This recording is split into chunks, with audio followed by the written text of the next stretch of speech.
Oh, there we are. Episode 39. Hxro Labs live. Great to see you guys. Oh, that's loud. Wonderful to have you all back here. Episode 39. Hxro Labs live. And we're on together today on Wednesday. Yeah. It's good to be here, man. Which is exciting. Yeah, I'm moving in your spot. I'm actually going to be out of town on Friday, looking at everything from far with not enough bandwidth to be live on the air. So I'm going to jump on with you today. Nick's going to handle it on Friday, take it down. And yeah, it's just the way it's going to be. Really fired up. Monday's stream got me fired up. I really enjoyed having Ledger Status on. Dude is smart as hell. So if you're not already following him, check him out at Ledger Status on Twitter. Quick plug, because I just really enjoyed that interview and that chat. And big news today. Really exciting stuff. Just found out like 10 minutes ago that TradingView has a new product that we are going to showcase today. Too many the day and too long the nights that we have endured the repeated and regrettable utterance. Sorry, I can't chart that shitcoin for you. It's not on TradingView. But no more. No. Alas, Uniswap is now available on TradingView.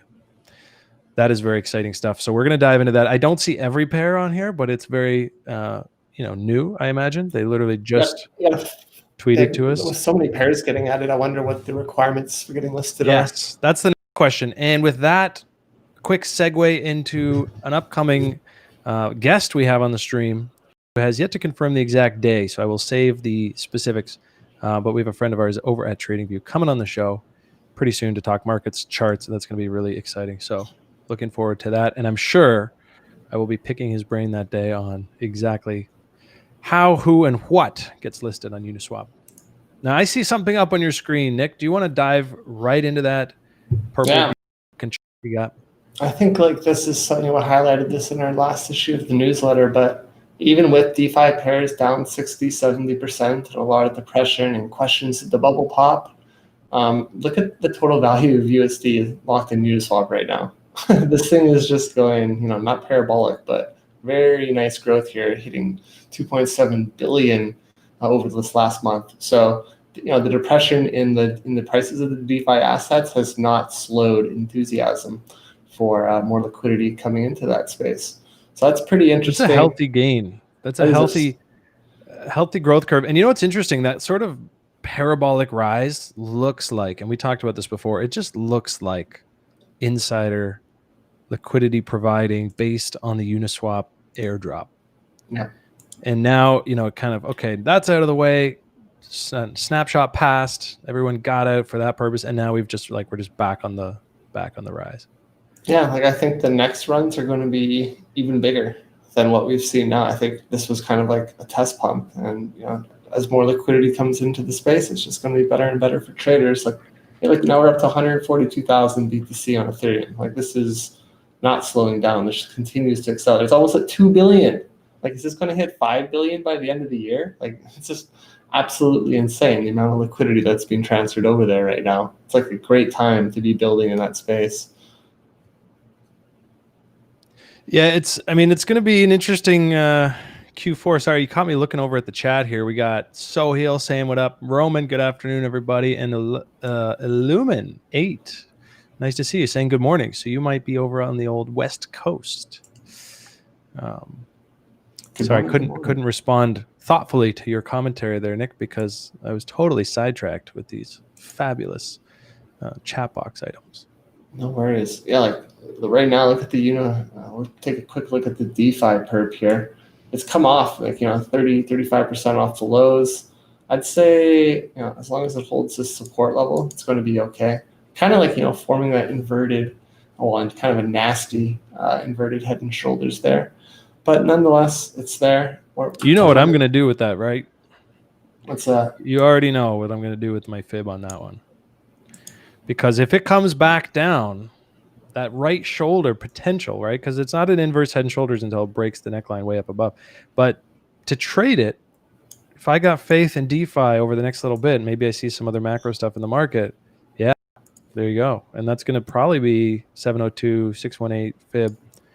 And if it can slide in there, and on the hourly, I see some bullish divergence, and it's just Yeah. It's amazing how I want to everything trade lines up that. like I want to that. trade that one for sure because, whatever. It's taking a shot against those lows on a right shoulder potential. And if it gets washed out, it gets washed out. But if it fucking, if it catches and it's a banger, there's a lot of upside, as you can see. Yeah, like this could come back down to like 1900, still be bullish. And if it breaks that key level there at like 2250, like the range highs, the real trade here is going to be from 2250 up to 2800 on that range expansion. So that's what I'm going to be looking for.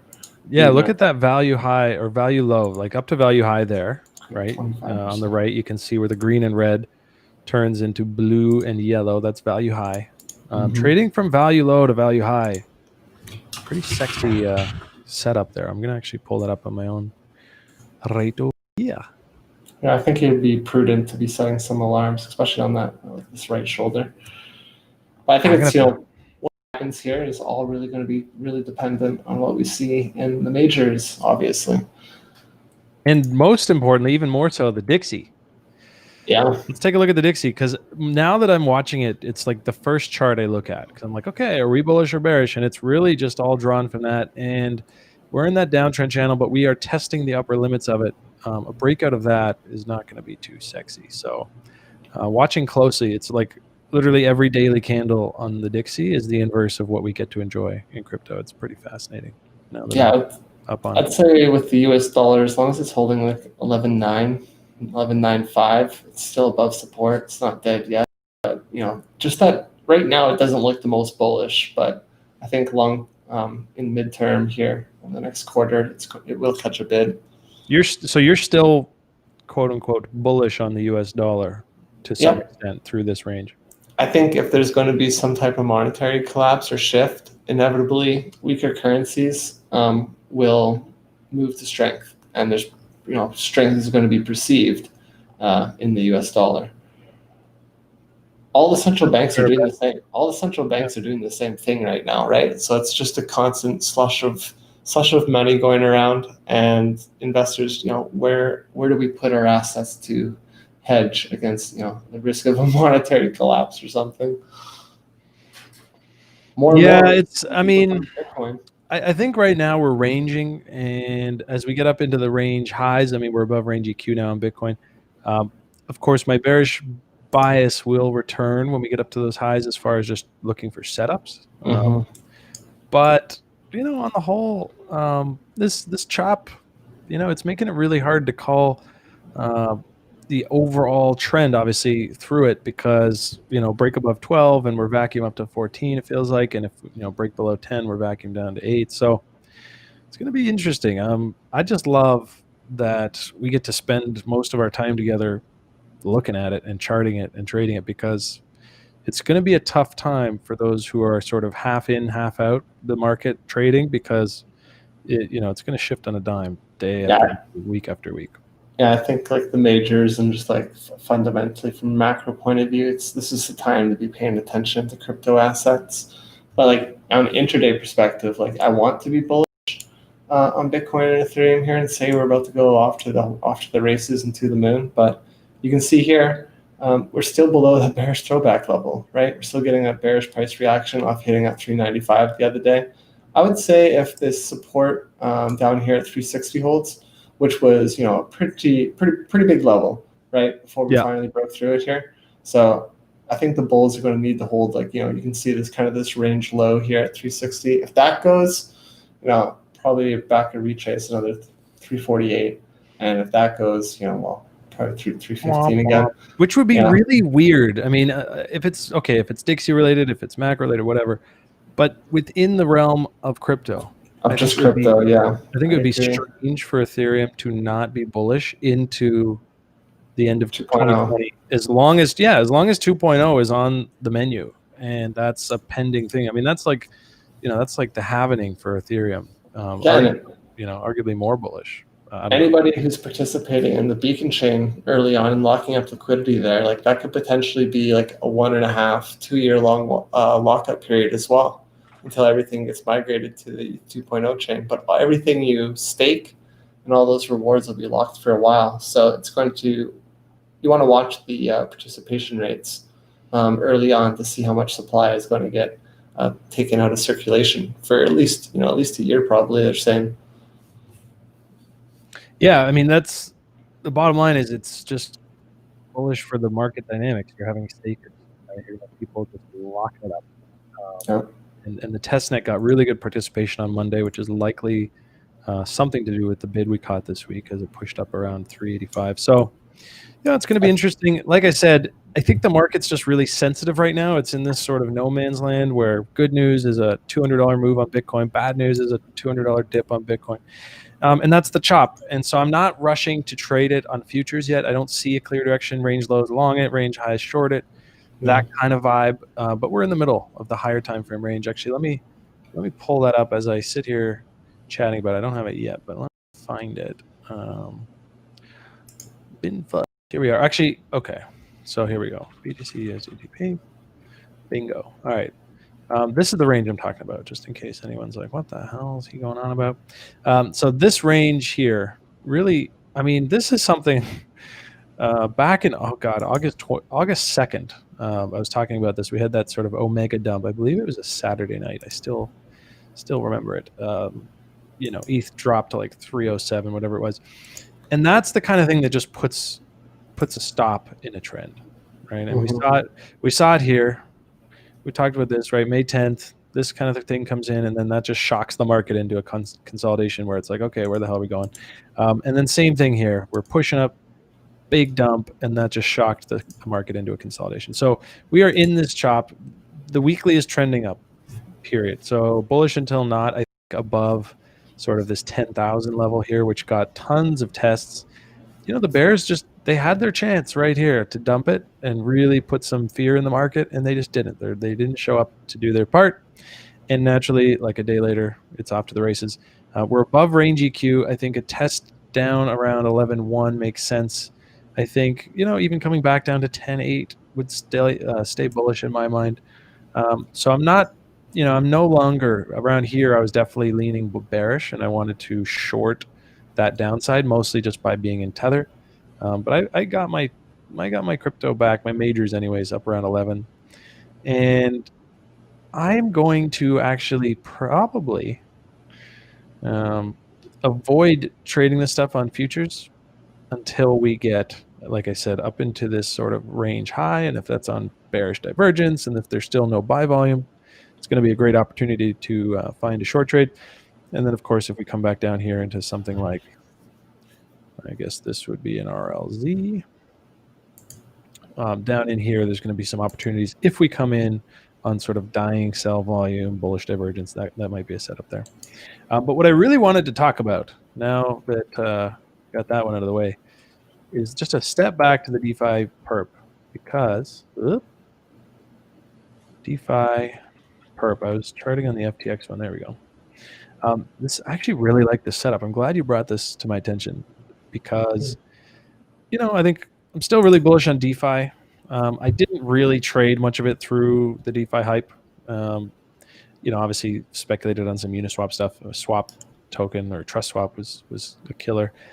But in general, I haven't traded this too much. And as we come in, we've got bullish divergence confirmed now on the daily. So on the higher time frame, sliding into this sort of buy zone, this RLZ, is not enough. I want to see the divergence. Now I have it. I want to then look for the reload. And as you pointed out, there is a potential inverse head and shoulders forming, which would be, sellers tried to take it down. They couldn't. Oh, they did end up taking it down, but it was on low momentum. Again, the sellers dried up here, not a lot of volume. And so as we roll into this, if we do, this is that area. Confluent over here with the VPVR value low. I mean, this is really setting up nicely. Again, just for a setup like any other, take one shot at it, 1% risk, whatever. But if I can get long in this area, I'll be risking to this low. I love that upside. And like you said, taking it up into this sort of VPVR high, old resistance. So this is all over my radar now. And to really send that home, I got to make sure I set an alert. So I will do that maybe at this low here, 1990. Make sure that I have time to set some bids, hunt for that Divergence. I mean, there's ways where we could come off here where I'm not interested anymore, like high velocity, tons of, whatever, selling, macro changes, Dixie explodes, like whatever. There's things that could change, but this is one I'll be watching. And if we can slide in here and spot some divergences on the 4 hour and 1 hour, ooh, sexy. LFG. I got a great setup to look at here on dots. Good. We're gonna pull up some Uniswap here in a second on TradingView. I'll do that now while you're dotting. All right, great. Yeah, so the Polkadot's ecosystem, it's getting a lot of attention. Polkastarter, I think it went on a 30 or 40x run, so that's fantastic. This is the base layer Polkadots, though. It's just a series of lower highs, right? Like this is that key, and it almost looks like a giant descending triangle. If you count 3.6 is the floor bottom, 3.7 area. What we're looking for right now, you can see today it's kind of sliding down here. It just broke this little range. If you're bullish, probably going to be looking for a reload zone, probably down there like 3.8, 3.9ish. I'd be looking, probably about 3.9. I am in a little short on this one. That's my target. There's probably going to be a little bit of a stop there, like 4.03, and could potentially see a little bounce like this or something. Again, almost the same as the DeFi perp. I mean and I'm actually seeing it in a lot of alts. That same kind of thing, right? Yeah, like it could easily do some. Oh, I should do something like this. So make no mistake about it. I mean, this is a time where I'm paying attention. I was paying attention during the pump last week where everything kind of bounced 30, 40%. And sure, I'm sitting there saying, oh, it'd be nice to have that gain bagged already. But all I'm really thinking when I see that after a long downtrend is, okay, let's wait for the test. Let's wait for that higher low, because that's a higher low I'm happy to take shots against. And I'm in position to take shots against because I didn't hold arbitrarily through that entire downtrend. So now I'm feeling refreshed and I'm ready to chase this thing back up. And if I get washed out, well, that's how she goes, and I'll find the next one. So I'm actually taking a lot of this right now in the market. Yeah, I think like some of the more bullish ones have this more bullish market structure that could potentially form, but like there's other ones like comp, for example, where it just looks god awful, right? Like pull this out daily. Just constant, bearish throwback, boom, dump it. Bearish throwback, boom, dump it.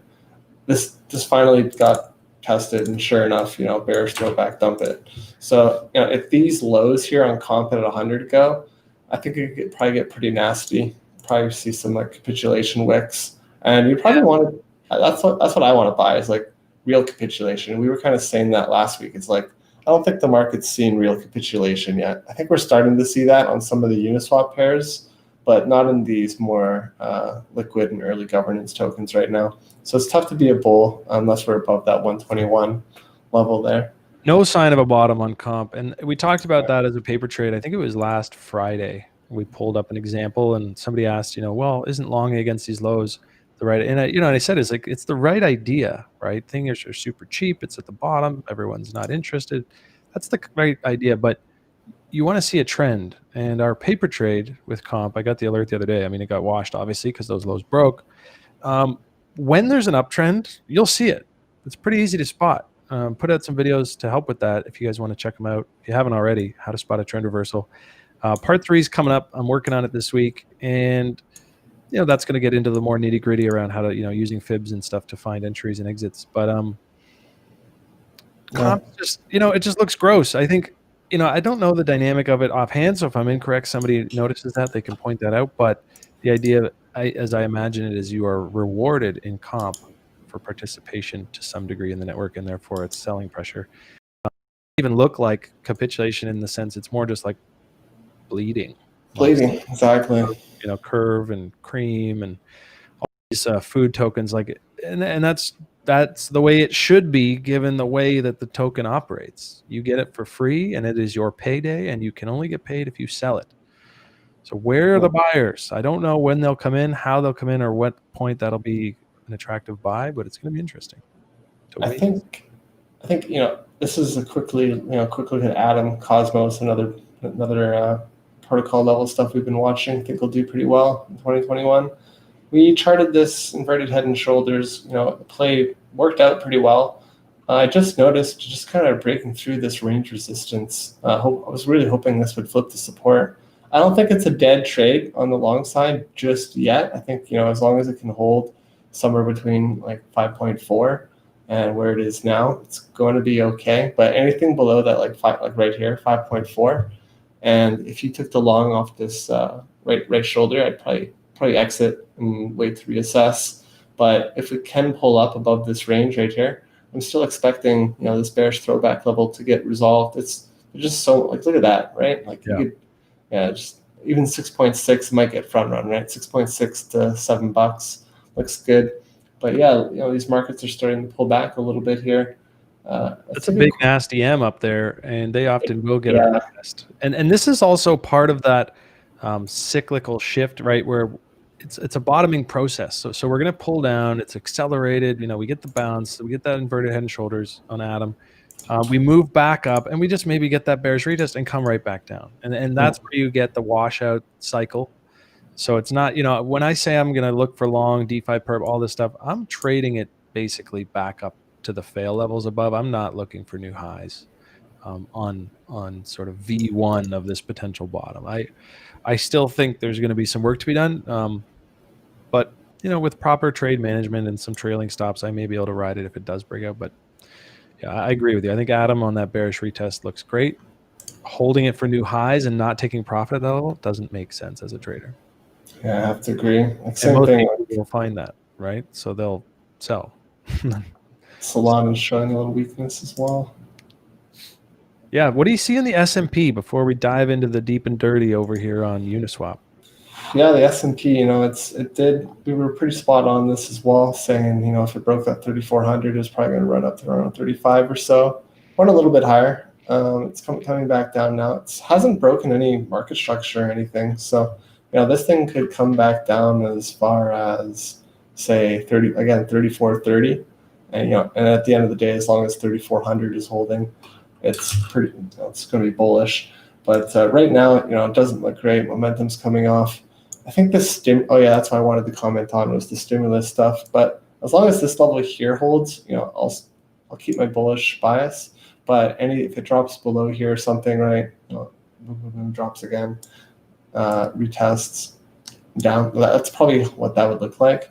Again, if we see these levels flip to resistance, if it does break the support here, that would be pretty nasty and kind of confirm my theory that we were going to trend down into the election. But a lot of these moves are just based off these fucking stimulus tweets, right? Where did I have that one tweet? I don't have it open now. Basically, Mnuchin, the Treasury Secretary, is speaking with Pelosi, trying to push forward this stimulus package before the election. It's doubtful that that's going to happen. He's saying there's like a 10% chance. The numbers, it's 1.8 trillion, it's 2 trillion, it's 10 trillion. Who knows, right? Yeah. It's all table talk. Proposal bullish. Exactly. Rejection bearish. Exactly. And we're going to play that yo-yo game and drive traders crazy. Yeah. And that's, again, why I am a little more risk off than usual. I'm certainly in altcoins, but just in general, I'm just kind of, I hate missing out when I see big moves. I love to make money, but I don't feel, a whole ton of conviction in any direction at this exact moment. No man's land. Having said that, I have been scalping up a storm on, a storm for me. As somebody who usually trades the 4-hour, trading the 15-minute feels like a wild man's game. I guess I could talk a little bit about THETA. You and I've been sending you all these charts like, hey, short THETA. So I think we had a couple trades on there. And I got to say, as a trader today, I'm dealing with an emotion I don't enjoy, and that is FOMO of my own trade. Let's pull it up. THETA is possibly breaking down from the higher time frame structure that I've been watching, and I'm not in the scalp short that I was. I closed it with a decent little gain, but I might have chopped myself out of the bigger move here for now, but we'll see. So full disclosure, I am dealing with that emotion right now. It is causing me some mild degree of stress today as it has fallen off overnight. Johnny, oh yeah, go ahead. I think the key level on watch is going to be like that 66 cents, that range support there. If that goes, I think that'll be the confirmation that we're looking for. Yeah. Well, I mean, that's the ultimate confirmation. Right now, I would argue, like, Johnny, can you pull up my chart here? I would argue that the confirmation came in, at least for a trade setup for me. We got the daily fail, right? So we had our high, we had a lower high, and then this is your neckline, and that confirmed here. So it was on this confirmation that I started getting kind of excited and interested in theta on the short side. And also keep in mind, guys, that alts have been doing pretty poorly for a little while here, and look what theta's been doing. And they have a big sort of YouTuber influencer week coming up, and it kicks off tomorrow. So talk about sell the news potential, right? It's been rallying into that. It is big news. I think it's Theta TV. They're like a $750 million market cap. So the one thing that kind of had me a little gun shy is that I wasn't seeing the sellers come in here on the volume. There was a lot of buying interest even up in these highs, which just made me think, as far as this pennant that's sort of been forming over the last few weeks, right here, you can see still lots of buyer interest. The bears trying to wake up on that initial rollover, which was the confirmation of that, the daily fail. Now, if you guys look in here, you'll probably notice that my fib short RLZs have been going crazy. I think my first trade was here on this breakdown, catching that short up against these highs. So that was my first trade. Enjoyed that and closed it. And we got sort of, okay. Where was my second one? I think it was here. I had a couple, like on Saturday night, overnight, I stuck an ask in there, sold it, so closed it. And then yesterday did not get my short on here. Actually canceled those asks after during the Monday stream, and then didn't reset them again because this buy volume was still in control. And then even as recently as last night, I was in here on like the 15-minute, and I was like kind of feeling FOMO on my own short, because again, on the high time frames, with that potential sell the news coming in tomorrow, I thought, damn it, I want to be short on this thing for the higher time frames. And I didn't take this because I had my ask set up a little higher. So I might have to check myself in the journal today on the greed factor, because I was trying to size up. So I actually had my first ask at the 786. Just shy of 76 cents. And I mean, this thing came up to like, so close. Yeah, this thing came up to, what did it come up to? Like, 75.88. I think I was at like 96. So I mean, it would have been a cool entry, but it would have only been a quarter of my entry. I was really hoping for some nasty spike up, maybe even a wash of this high. I had my my stop loss even above that. So anyways, I'm missing it today. I'm feeling left out of this one because, again, on the higher time frames. So there may be a trade in here. It just might not be the big, sexy, higher leverage, higher position size that I wanted. Because like you said, the big confirmation hasn't even come in yet. So there's probably a trade left here. But my theme this morning with myself has been, FOMO. Always put the FOMO feelings. I think overall, I'm still bearish on Theta. I think even if the nice thing about this is, even if other altcoins do well, the ones that are now down 86% from their highs, whatever, this thing could still roll over. Like this thing has sort of sell the news, trend back down, test some levels written all over it, even if the rest of the market goes a little bullish. And naturally, if the rest of the market rolls over and goes bearish, holy shit, this thing's gonna fall, crater. Keep an eye on Theta, guys. I don't think it's done yet. I just have to find a new scalp entry that I can then ride into a midterm, hopefully. Yeah, it's good. I think the other one that could fall off a cliff is like YFI. Is it still down there? Let's take a look.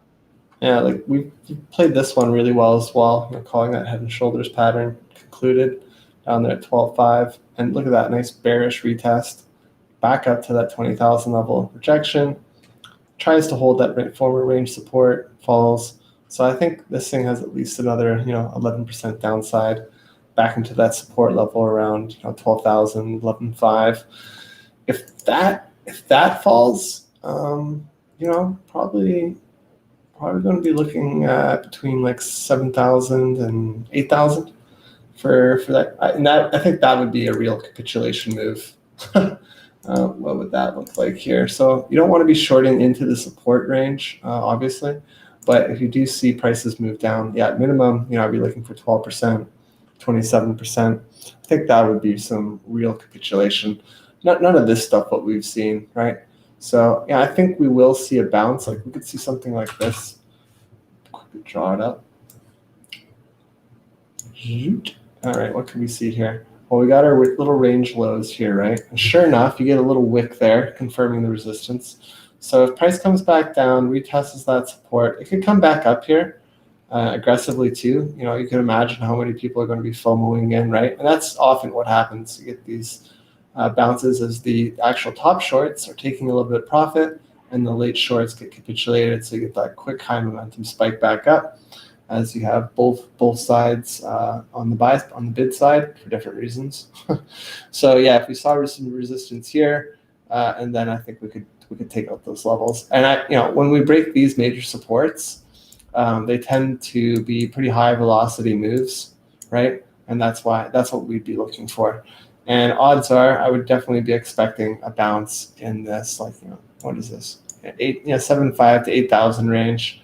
And again, if it really capitulates, this was the origin for this entire move here, right? This entire move came off of this retest here. So it would, if it breaks this level here, this little block, this is just a throwback, by the way. When that happens, assuming, if, when, whatever, it's just going to, like, from a TA perspective, you're looking like, oh yeah, look at that, same old. Exactly. But for someone holding it, for someone just looking at the dollar value, like, holy shit, it's dead. And that's why I love TA, because it really puts a picture, and a fairly reliable picture, to go along with emotions and price action. And somebody told me today that a coin I was looking at looked dead, and I was just like, excellent. That's exactly. Actually, it was PokeStarter. Polls. Imagine thinking that was dead. I don't know. Definitely looks like it, and we're going to pull that up here in a sec. You got a polls chart? But I got a polls chart for you. Yeah, I got a polls chat. That's a core chart, but let me get polls up here. Somebody asked about core, the trading pit, so I was going to draw up a little scenario. But look at PokeStarter. So, I mean, you know me, I don't rush into the early launch. I mean, there's definitely some, something to be said for grabbing it and scalping it and selling it on the initial hype. But I don't really trade that way. And now that we've had some settling of the dust on PokeStarter, we came back down in 702, broke back up, caught some volume. Actually, I'd have to zoom in to see how much. Yeah, some volume came in here, kind of telling me that there's buying interest, sort of protecting this level. And now we've just come right back to that level. So we're sort of into the RLZ of just that move.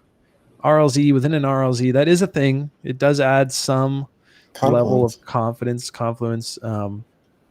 It tells me that there's two reasons why this is a decent location. And then, of course, we're just resting at that breakout level. So the fact that it's tapping is not great. I'd like to see some buyers come in. But at this point, do I really want to wait and play it, waiting for another W and then catch that one? That's possible. What is that range-wise? That's probably like... Market's sliding back a little bit here. 10%. It's not too bad. So PokeStarter, and then I threw that in the trading pit just to gauge sort of sentiment. And somebody said, polls is dead, to be honest. And I was like, perfect, because that's the kind of attitude I want to see in sort of the public sentiment for a project, especially this early on. I'm cool with that. So we'll see if this thing's going to wake up from this level. There's no stop losses on Uniswap, so I'd probably be looking to exit down here, which is a pretty hefty dump. Yeah, I think like it at this level.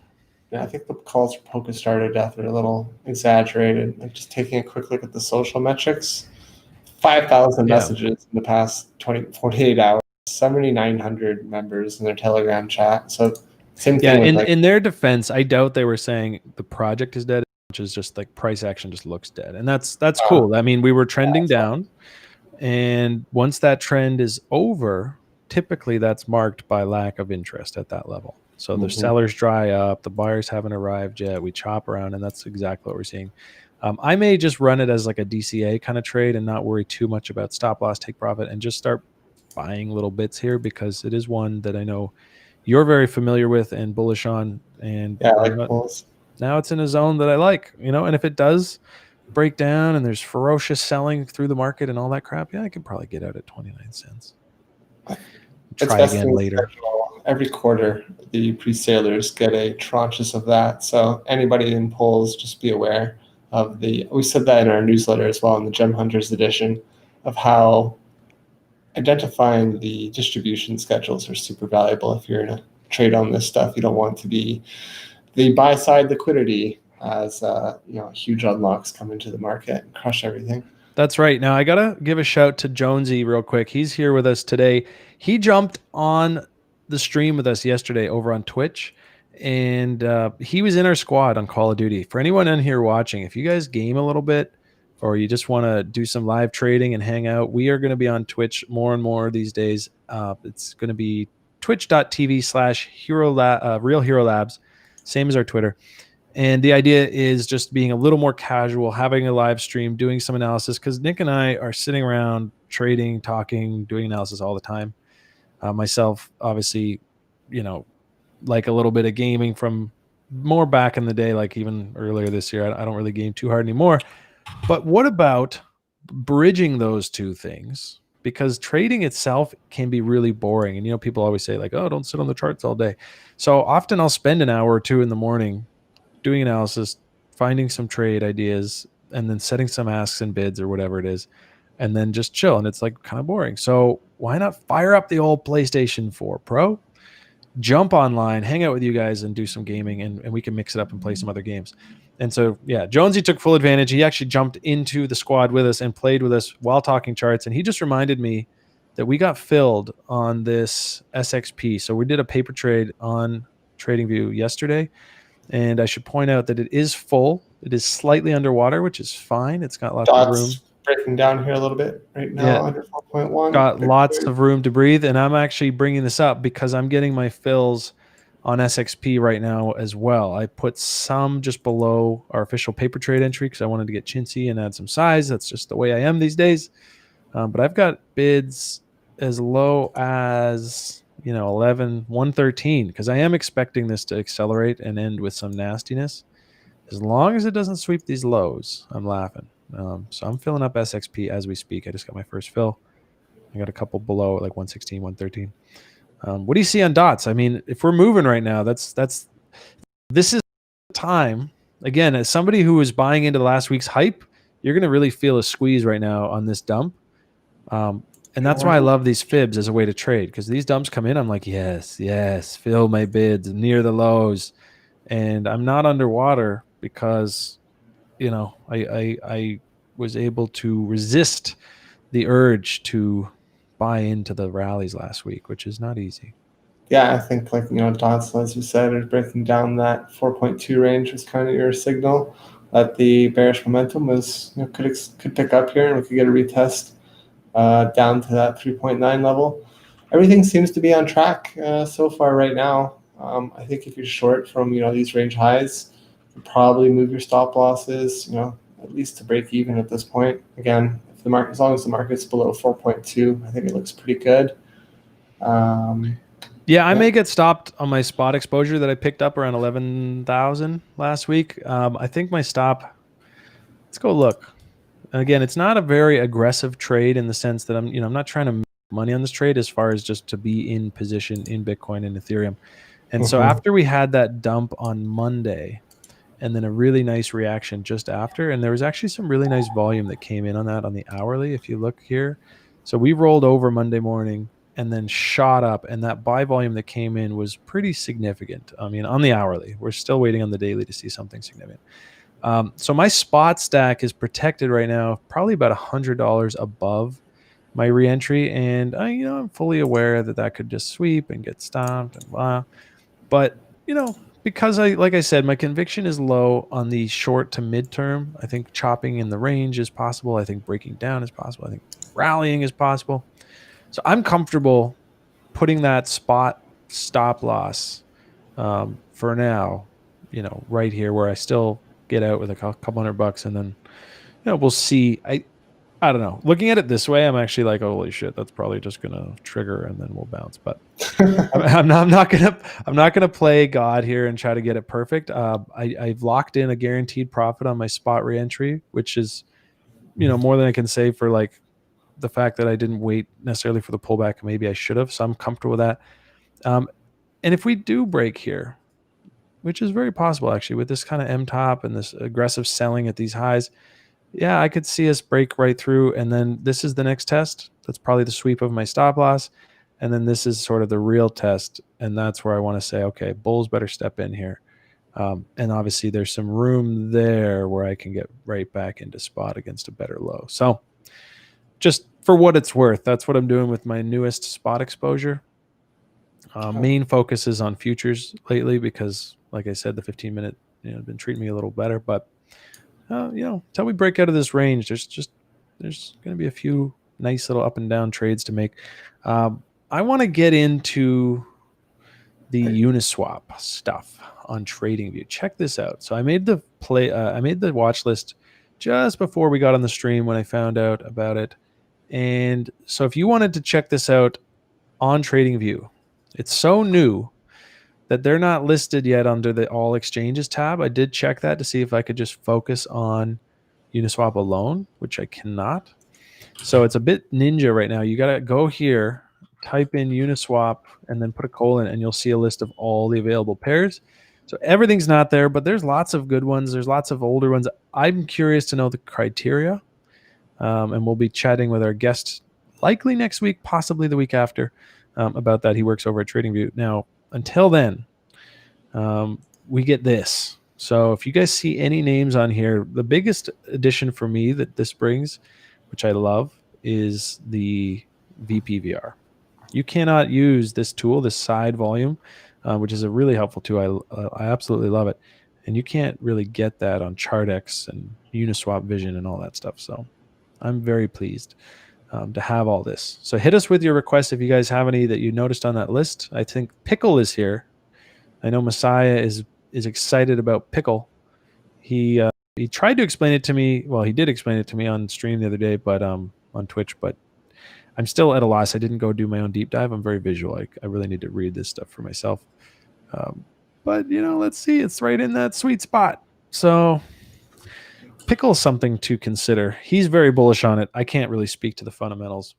But when I see him accumulating a name that hasn't moved yet, I usually get pretty interested in it.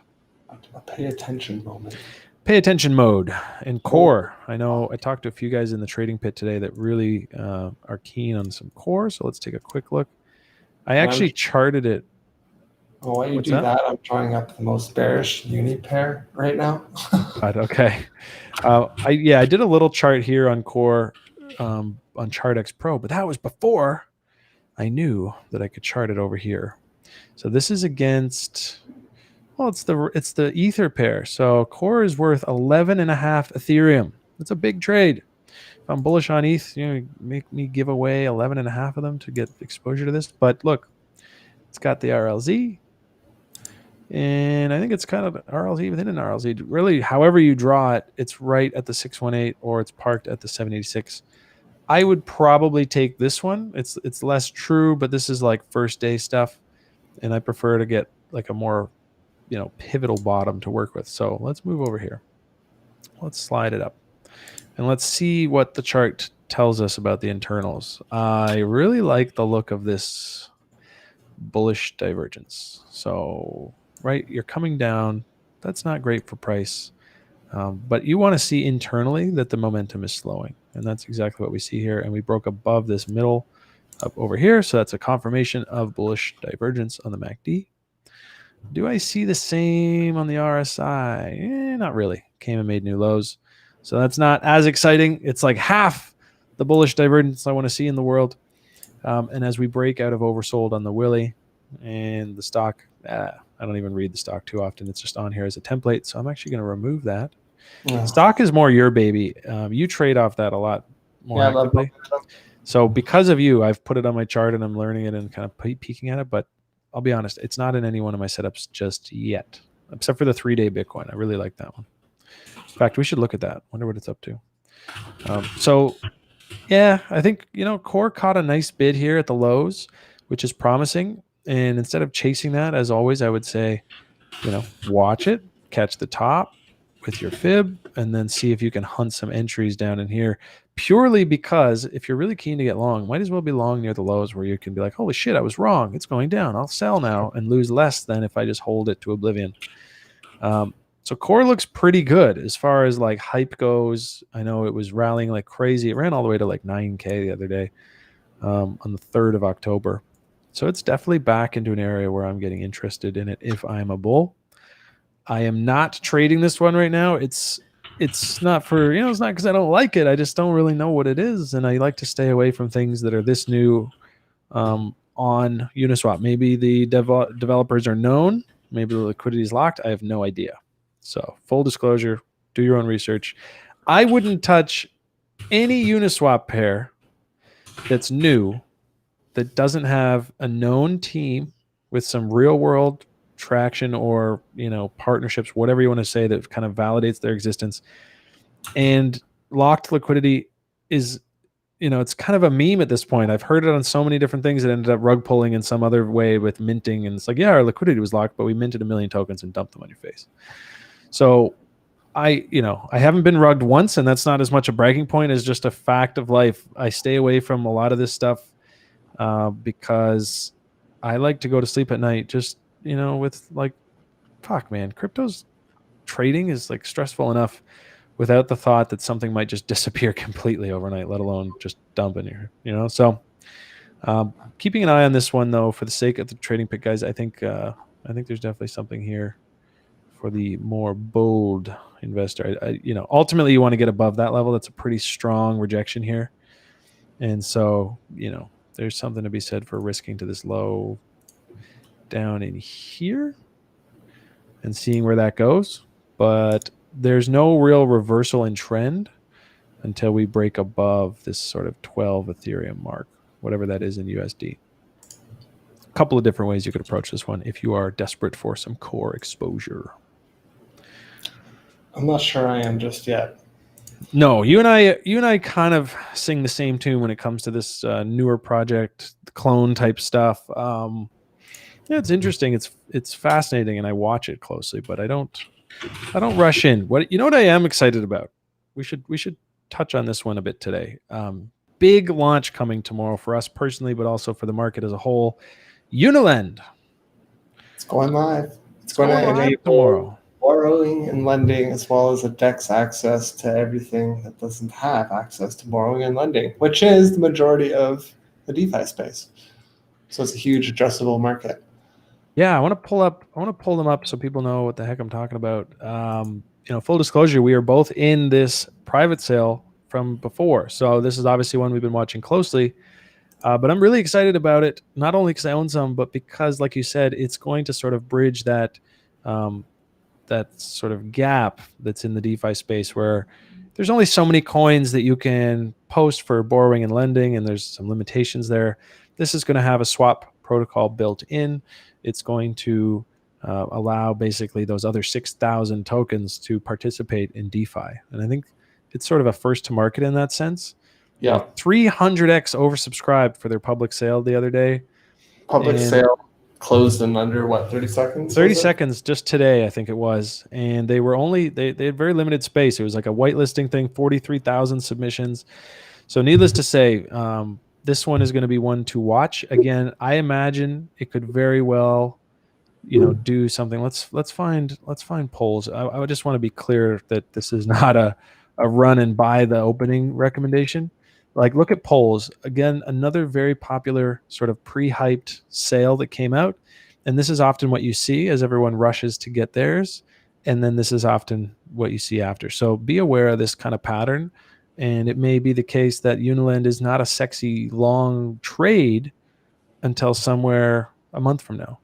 Yeah, actually. But I'm fired up because we already have some. I think most of it's locked, but some will be available. So I'll be watching and just eating a lot of popcorn and ultimately looking at levels like this we can talk about on stream once there's a ticker and we can chart it. And it's just, I think it's going to be good for the space, though. I think it's a good project. And, this is one where I'm like, okay, probably not going to be a rug pull. And that goes a long way in this kind of market. Yeah, the next Matic guys, Matic's constantly endorsing them. I think they have some legitimacy to them. Yeah, I get that vibe too. Been pure professional from this point so far. So Yeah. pumped. Quickly want to take a look here at the uni pair. It's at a really good level actually right now if you're bull on it. This is the 4-hour throwback level right here at 2.97.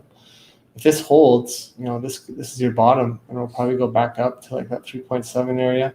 We've been really good on Uniswap. As soon as this broke down from 3.9, we were calling for like 2.5-ish bottom.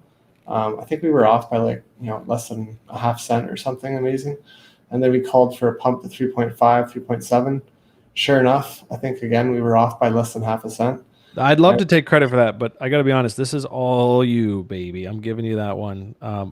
You've been charting the shit out of this coin. I actually gave up on it after it lost the lows there for a bit. I just love it because it's so volatile, and you can get decent little positions on it with leverage. That's good. It's been a good one. So at this point, what am I going to be looking for?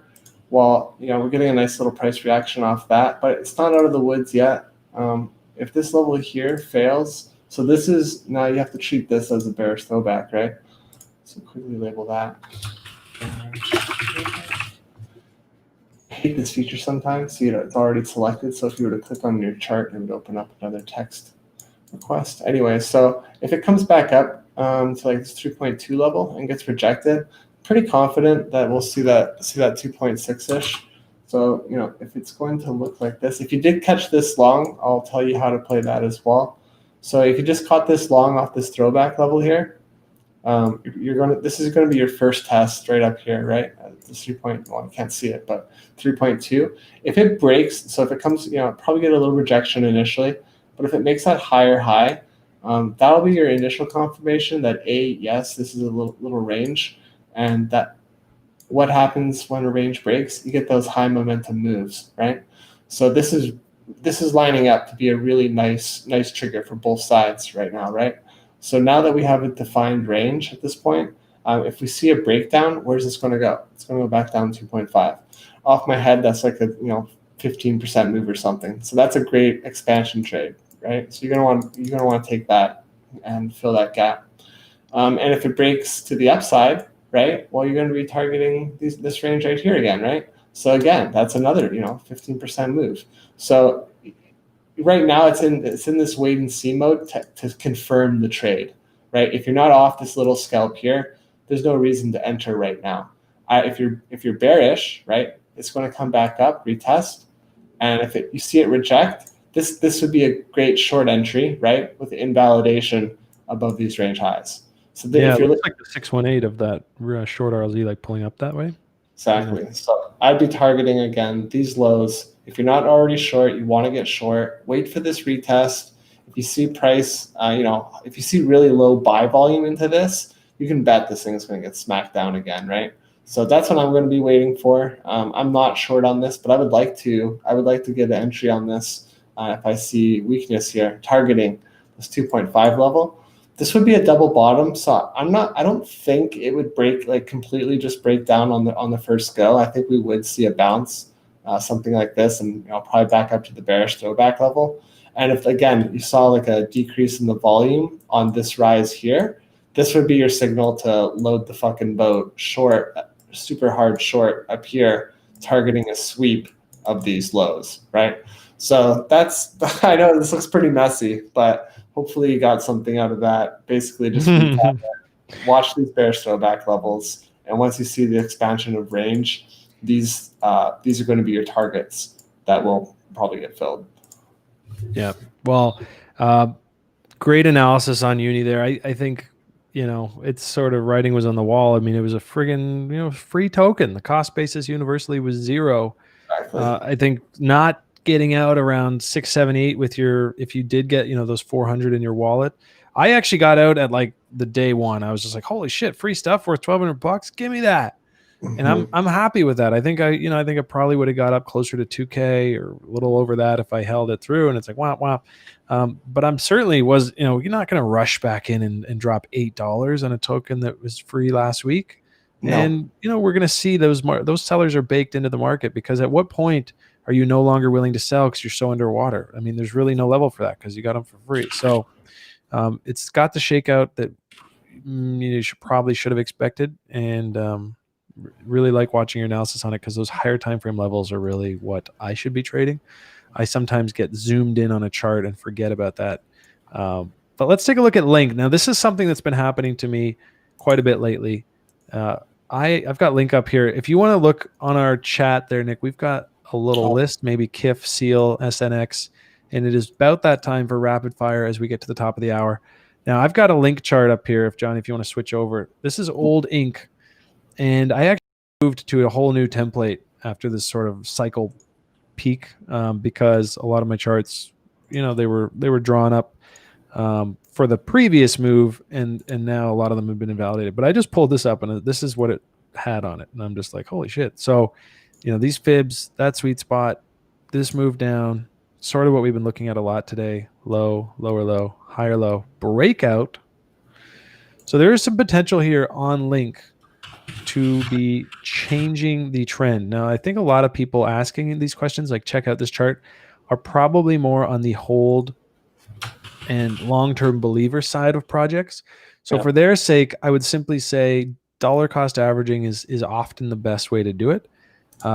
Seeing these kinds of higher time frame levels ahead of time and saying, you know what, I don't care about this blood, I'm going to set some bids here. That's an area where I'd like to add. Sure enough, it bounced. Doesn't always do that, but at least you only put in a small amount. Dollar cost averaging, if I have $1,000, I'm putting in $100 maybe every 2 weeks, every 2 months, whatever, to make sure I end up with sort of an average entry. So, that little disclosure ahead of this. Now, me personally would have been watching off this big bounce here, this retrace, as I always do, and sweet spot, there it is. Ping, move back up. What can we do next? Probably a bit of the same, but maybe off this low. So this is your sort of trend, and then let's see if the bulls step in to defend that sort of $9, $9.50 area. This kind of thing where, like, as a scalp trader, maybe I'm looking at a short here, a little higher high. I don't think there was much of a setup there, but thought that was interesting. It actually happened to me this morning. So this is Zill. I'm here on my Binance account. I'm flipping through charts, and I just click on Zill, and this was already on the chart. So apparently last week I was looking at a short setup on Zill, waiting for after this M fail here, maybe waiting, and I was like, holy shit! I looked this morning. I was like, oops, because that is almost a completed trade, and I am not in it. But that's what happens when you draw a lot of charts, and it's not a big deal. Like, they get away. But I just thought that was kind of funny. I almost just want to delete the ink off charts when I don't take the trade, because I come back to them often and it's like this. You're like, ooh, could have just as easily stopped out, but who cares? Take a look at what do you got on your chart, Nick, before I switch to the next one. I just did an AVAX chart here quickly. Oh, AVAX. You sniped me. I wanted AVAX, but you can have it. I'm going to dollar cost average AVAX. It's actually, I was telling you that this morning. This is one that I think next year could just be a big talk of the town type project. Yeah, I agree. AVAX, near protocol, CELO, things like that. Anyways, hit the range resistance up here at 4.7. We were calling a nice little inverted head and shoulders pattern, very similar to Adam. Completed. Now, what are we looking for? It's retracing. Everybody's going to be looking for that 3.94-ish level to hold right here. If this level doesn't hold, I'm going to be expecting a bounce here regardless. There's probably some resting liquidity. But if it does break, I'm going to be looking for a short. It's a quick setup here. It's not a short and hold type thing. I'd be looking for like 3.75. It's a 4% move down. And then this is the real level I'd be interested in getting long. It's it's not really a confirmed support, right? It's only been tested once, twice, but it broke through it. So I'm not giving it too much weight, but from a Wyckoff throwback theory for entries and exits techniques, this is what I'm going to be looking for. And this is support, bullish throwback, the origin of this entire move. So I'm pretty confident that if we came down here like this, we would get a positive price reaction on the bull side. Probably looks something like this, oh no, right? And then back, and then finally hit that. And then I'd be expecting a retest back up to this support level right here, right? Something like that. And then depending, so this would be your scalp trade, from here to here, another 10% back up, right? And then from there, you could reassess. If momentum looks strong, you could hold this thing for a swing trade, right? Back at the resistance, right? On this level here. And if this range were to break, there's plenty of targets and ranges to be swept. And price discovery lingering. I mean, this is a new coin. Yeah. Selfishly, because I want to accumulate some, I hope that it forms head and shoulders top here and just dumps to oblivion, because I want to get that $1 AVAX, baby. I don't know what the pre-sale terms were. So generally, it's had its pump, it needs to have its bleed out, right? Yeah. On listing. So yeah, I would definitely do a little bit of research to see what those listing prices were and what the vesting schedules are on them. And looks like 50 cents at the token sale. I just pulled it up. Yeah, 720 mil total tokens at 50 cents. I mean, that's the total supply, but yeah. Yeah, so this thing could come down quite a lot. Because that's the psychology of it, right? You get, it's dumping, it gets to $2. It's like, well, at that point, you start to reassess your life choices. You start to think, well, 50 cents, it's at $2. I'm still up 300%. Suddenly, that's a really attractive sell. So those people who are maybe up at 3, 4, and 5 crying for the moon, and then, you start to reassess and you start to think, well, if things get really bearish, they will sell. They will sell. And that's why we often see those, like you said, those ICO prices get approached by newer coins. And it's uncanny because, I mean, once you're below 50 cents, there's a lot of people like, well, I'm not selling because I'm losing money now. But anytime we're above it, there's sellers there. Oh shit, Ren. Okay, rapid fire. Yeah. So what's Ren doing? We were pretty spot on with this stuff too. It's rallied off that bearish throwback level, flipped its support right into the daily bearish throwback. So what we were saying, we put out a tweet, I think yesterday, this 35 cents level is what we're looking to hold here. If the price can maintain above 35, and it's going to form that little range between 35 and 42, you're going to have the exact same setup of what we were just talking about on the other trades. You're going to have a confirmed range. So then once it breaks to the expansions, that's going to be your trade signal. And in terms of like the targets you'd be looking for, probably an expansion move up to here, between, 47 and 50 cents. So that's a pretty good move, capturing this whole thing here on the expansion of this block, right? If it breaks down, you're probably going to be looking for an expand. Well, there's so many more support levels, right? So if you're going to break below this range here, you'd be looking to fill here. But again, I'm bullish on Ren. I like Ren. The numbers on Ren continuously just going up for the Ren BTC, and the chart looks good. It's one of the most active GitHubs. It's just something you want to own long term. Giving me FOMO, man. I'm kicking myself for not getting more proactive with my dollar cost average, because I missed it at 600 sats like 6 months ago, and I've been at the window looking in ever since. It's going to come back. I think so. I mean, I look at that chart and I say, sweet, okay. Maybe I'll hunt a cheeky short setup just to fill my bias, because I don't have any. But I want it to come back down so that I can get some spot exposure to that. Again, now just thinking in terms of next cycle and getting real serious about what I want to have in my bag. I'm not really one to hold bags, to be honest, but what's a couple $100 here, like throwing in small buys relative to size into maybe 10 projects. Ren, AVAX, Polkadot. These are the kinds of things that I don't see a rug pull coming. I don't see exits anywhere, and they are new, and they're going to have likely their day to shine and get all the hype in. You can already hear the people, right? It's like, oh, Ren, and it's like, I love just listening to those narratives in my head when they start hitting their highs, and you just hear the shills come out to shill your bag at the highs. So yeah, there's a couple names there that I'm looking at now. I've got Seal. I've got bad news for Seal holders, because this thing just looks like shit. And I'm not going to sugarcoat that and say I don't know what's going to happen. I mean, of course I don't know what's going to happen, but it just looks like shit. It had a really nice run. It had some really nice volume on this breakup. So hey, you probably made some decent money if you bought anywhere in this consolidation. You were getting in as high as 600. You're still up 2x. We just tagged the 382, which is your sort of typical pump chaser zone. But this sort of slow climb up on declining volume, rising wedge kind of stuff, this was pretty, pretty written. It was written that this thing was struggling at these highs here. When you get a new high like that on really low volume relative to the rise before, watch out.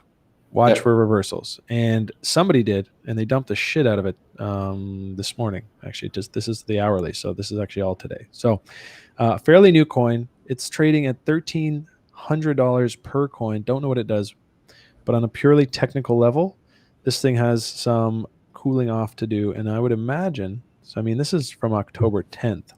So it's only 4-day-old project. And so I would imagine it would actually be pretty healthy and normal for it to get some kind of bounce today, which would be a gift for anyone who's really keen on trading this actively, because that's going to give you some exit liquidity. And this is, this is pretty standard stuff. And then we get down into here and we find out what this thing's really made of. Are the buyers going to step in? Are the people who distributed up here getting back? And down, like we see this all day on the stream, right? So don't be shocked if we start seeing $600, $700, $800 seal tokens. And yeah, I think bounces for me would be for selling for now. And then of course you're like, oh shit, I was wrong. It's at 1800 and there's more volume coming in. Well, you can always get back in. And if you're real cheeky and you're getting out at these levels, that's like, well, it's not too big of a loss if you're, dead set on owning a bag of this, but you want to increase your bag. You can't increase your bag by sitting in a coin, but you can increase it by playing the levels, and in this case to the downside. So those are my thoughts on Seal. Yeah, that's good. I grabbed the KIF chart here. Again, no idea what this does, but daily support back at 103. It's kind of running into this, I guess now daily resistance at 192. I don't know what this candle was. Fucking super high volume, but if you're looking to buy this, probably I'd wait for like 105, between like 105, 120. Again, there's nothing really bearish about it necessarily. It's constant higher lows here, and it's just failed. It's failed to break this level here. So you could almost say it's kind of like a little bit of an ascending triangle structure to it. It's still very, very early. This thing's only been live for looks like less than 5 weeks, but you can see this structure here, right? Whoop. Ooh, oh God, I fucked that line up really bad. But you can see that ascending structure there. So depending on however this goes, like if it bounces there, that could be something. Whoa, I don't know. That buy volume's encouraging. Yeah, so or it could go like whoa. You know what? I think I'd be leaning bullish on that one just because when it pushed up to make those recent highs, it had a lot of buy volume. I mean, that volume is. Don't ignore that stuff, guys. That's what real money's doing, right? That you can't hide that shit. There's actually a lot of dump volume there too. Oh shit. Yeah, and that's the other part. You can zoom in and sometimes you can find out what really went on. So on the whole, for that first candle, it was a green candle. Yeah, that's interesting. I got to observe there's a lot traded here. Maybe there was like that's weird. Transaction. I don't know. That's like some Uniswap looking shit right there. I don't know. KIF's like the crystals from the weed that you used to collect in my dad's coffee grinder when I was in high school. Just get a bunch of that KIF and then sprinkle it on top of whatever in your bong. Oh my God. High school classic. I think it's referred to as kefir as well. Kefir, yeah. Depends. I mean, you got to hand it to the weed smokers, man. We will love our nicknames. I shouldn't say me. I don't smoke weed anymore, but I do enjoy the odd gummy now that they're legal and they're sold at pretty much an Apple store down the street. So, thank God they're legal and can feel good about it now. Hell yeah. No, paranoia is bad enough without the idea of cops kicking down your door and putting you in jail. Could you imagine? I mean, just quick side note, reefer madness in the States. Like, could you imagine just 20 years in jail for a roach? Like, holy shit, I would never smoke weed. Yeah. Paranoid sitting still on a Sunday. I mean, it's not that bad, but it's definitely close to that still. It's not great. Yeah, I mean, it's not great still in a lot of places down south, our neighbors. But holy shit, get your priorities straight, guys. What is it, $80,000 a year to put someone in prison? Weed? Come on. Sorry, got to get that off my chest here. Yeah, it's good to address that. But this is Algorand. Doesn't look great. I gotta say, like, there's nothing confirmed bullish here. We just It's have a into the series. RLZ. That's one thing I'll say. I did have that chart pulled up to get onto the rapid Yeah. fire, but it is down into an area where I am now looking again. Yeah, like this 31 cents level support level here. I think if it holds there, it's okay. But if we move below this, 31-cent level, probably gonna get bearish on it again. And be targeting these range lows, 26 cents. And they haven't even been run, right? Like we got higher series of that's the bullish case to be had here for Algorand. Just looking at the chart on the technical basis, is these series of higher lows, right? But again, this is clearly a ranging market. And how do you know? Well, I'll show you. It's very similar to what we see in the majors, right? So you can clearly see the range coming off these levels here. Ciao. Ciao. And why we know it's a confirmed ranging market? Because we have this series of lower highs, but also higher lows, right? So this is a clear consolidation pattern, right? If I can draw the triangle. So depending, similar to our other chart setups, depending on how this breaks this range, that's going to be your trade, right? So if this breaks to the upside, it's pretty obvious where this would probably run to. We've said it before. It's going to fill this inefficiency and this gap. So it would, hold here. Oh my God, amazing. Retest here. Oh my God, it broke out. Fantastic. So it's going to then, this will be your first target around this, 45-cent mark, range highs, right? And it could come back down. But Algorand is a volatile motherfucker. It's very similar to what we saw here. Get that same Eiffel Tower pattern, but boom, form a resistance level here at 37 cents, flips to support, and you have enough momentum to fill at the bearish throwback, right? That's the ultimate target for any rally that we see in the coming weeks. It's going to be all these big old bearish throwbacks, kind of like Ren, interestingly, leading the way as it did in the spring. So maybe that's a bit of a foreshadowing on the market. And I actually have Ren up here because McNoodle the Spam Lord just gave me very good news, which is that Ren Binance futures are live. And I'm excited about that because I actually looked for them like a week ago, because that's where I am spending most of my time trading. And I'm excited about that. And he said after that, well, we all know what happens when things get listed to Binance futures. And that is a true story. So further to my happiness with that, because as I said earlier in the program, I would like to be able to get Ren on the cheap. So let's look, yeah, baby. So I'll be watching Ren for some trade action, possibly to the downside as the 618 got front run and blah, blah, blah. So anyways, just wanted to give a quick shout to McNoogle, because he just gave me information I did not have, which I am really happy about.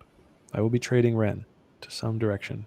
It's finally on futures. It's in a bit of a no man's land here. I don't love that, but this is where I got to get a little dicey. We see this is probably close to when they listed on Binance futures, which might have been a bit of a catalyst even internally, some insider stuff.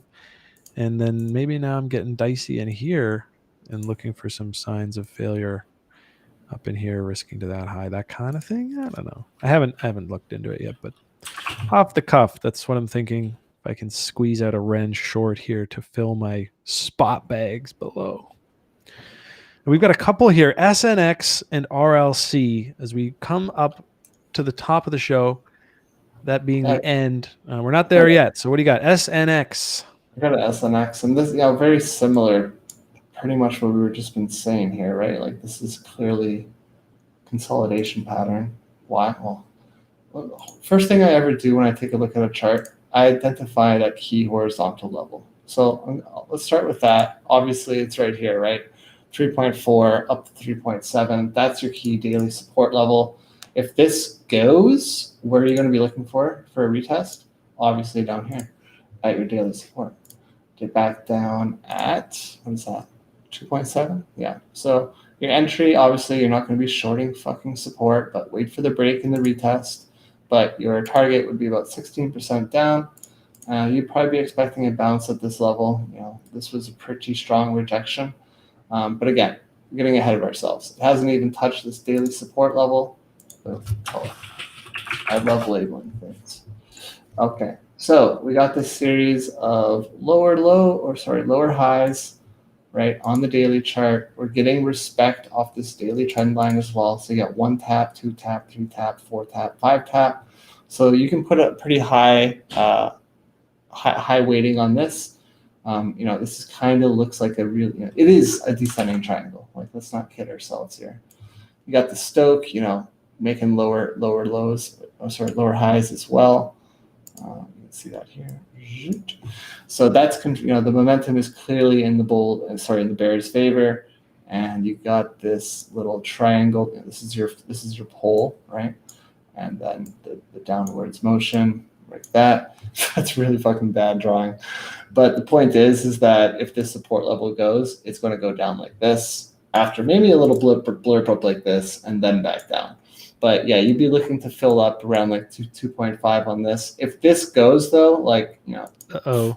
Yeah, like probably going to run that negative price discovery. Negative price discovery, yeah. And that's, that may be what a lot of these newer coins have to do, is just go find a bottom. They don't have the same OG year-long accumulation bottom patterns that things like, XLM and Stratus have. I mean, those guys, they put in work. You want to be a fan of these coins, sometimes you got to sit through that. And part of why I love trading is doesn't bother me anymore. I can sit in, I sit in my capital. Mhm. And when SNX says, "Hey, I'm a bottom, come and get it." Oh God, that sounded dirty. Anyways, yeah. So we'll be keeping an eye on SNX if those lows break. Yeah. I got bad news. Quickly, if it breaks 4.8, I'd say, it's bullish and probably going to go retest 5.5. So that's what I hope happens. Yeah. No, I'm bullish on most things that that's the SBF's coin, right? Is that Synthetics? That's the one they're working on? Solana, Synthetics, is that? That's Serum. Serum. Oh, never mind. Okay. No, don't know what Synthetics is. Get out of here. I mixed it up with Serum there for a sec. I was going to say I'm bullish on most things that he touches. Now, look, I got bad news for the ETH BTC / every altcoin in the market. Let's pull it up. Now, that this is a gap down here I've been watching. I mean, it's like a friggin' car wreck. You just can't take your eyes off it. I want it to not happen. But I have to keep the possibility of that happening. I think it would be super weird because Ethereum 2.0 is coming out. For now, we are above key support area. And after coming back into it and printing bullish market structure down here on the 4-hour, we have been rallying up. We've got actually a really nice uptrend forming on the 4-hour. Now, here's why I have bad news. And I'm going to have to zoom in, which might mess up some of my drawings, so excuse the mess. We just confirmed bearish market structure on the 4-hour close today. So we had a lower high. Just, we had a high. Nice. Oh, look at this. We got a nice uptrend. And then it's like, damn it, bulls. Where are you? You shit the bed. You exited the market. They didn't show up. There was no buy volume. So they're just not there. And we just closed below that midpoint here. What do you want to call it? Neckline, whatever. And so we close below that. So don't be surprised if whatever bounce comes next, if there is one, if that just gets sold off as we get into sort of what I like to trade, which would be a short RLZ. Yeah. So like I will not trust right now. I would recommend not trusting any kind of move up from here until we get above those highs, because this is a market top fail kind of look. A move up there would look really nice, but it's just setting up the short entry for guys like me. And, what do we got to pull back to? Well, we're going to test this level if we do come down. We're going to probably test this level if we do come down. And that might be as ugly as a full RLZ kind of thing, which would be confluent with our back to key support. So keeping a very close eye on this, because ETH BTC does like to drive the market where all coins are concerned. And I was really hoping we'd get this larger market structure confirmation, but it was rejected and then failed. So not out of the woods in it by any means, but I am still, still taking my shots on setups like we mentioned earlier with SXP and stuff. I think a trade is a trade. And if I've got a vetted setup and I spot it, I just take it. So for what it's worth, ETH BTC looks like shit on the 4-hour. But look at this. Failed here. there's some hope, right? These things, this is not 100% type stuff, right? Because we had a high here, we had a lower high here, and a gross fail and a close, and then it just shot up.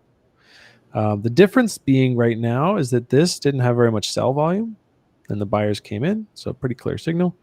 The opposite happened up here, where the buyers dried up and the selling volume has now accelerated. So I would expect we continue to chop around this range for a bit. Then I'm not going to get very excited about Ethereum versus Bitcoin until we break above. So it's really ugly now, but until we break above this level, 34 even, go right up to 34. Clean close above 34, and God, it's going to be exciting. I mean, that opens up an entire world of new trend. But until then, this is all just grossness, and you must treat it as such. If this key support area breaks, we are going to have a really nasty time finding our way down to this gap. Yeah. I hope it doesn't happen. I don't think it has to happen. I think ETH 2.0 is coming up, blah, blah, blah, all this stuff. I mean, this almost looks like if ETH 2.0 was a critical failure or a huge delay. Short of that, it's hard fundamentally to see it. So we'll find out. But 34 is where I've got alerts. You can see them on my screen here. Got a lot of alerts. I want to hear about it 3 times apparently, but we'll see. That's not important. Yes, and Vamsy says he's waiting on trend reversal part 3. I appreciate that.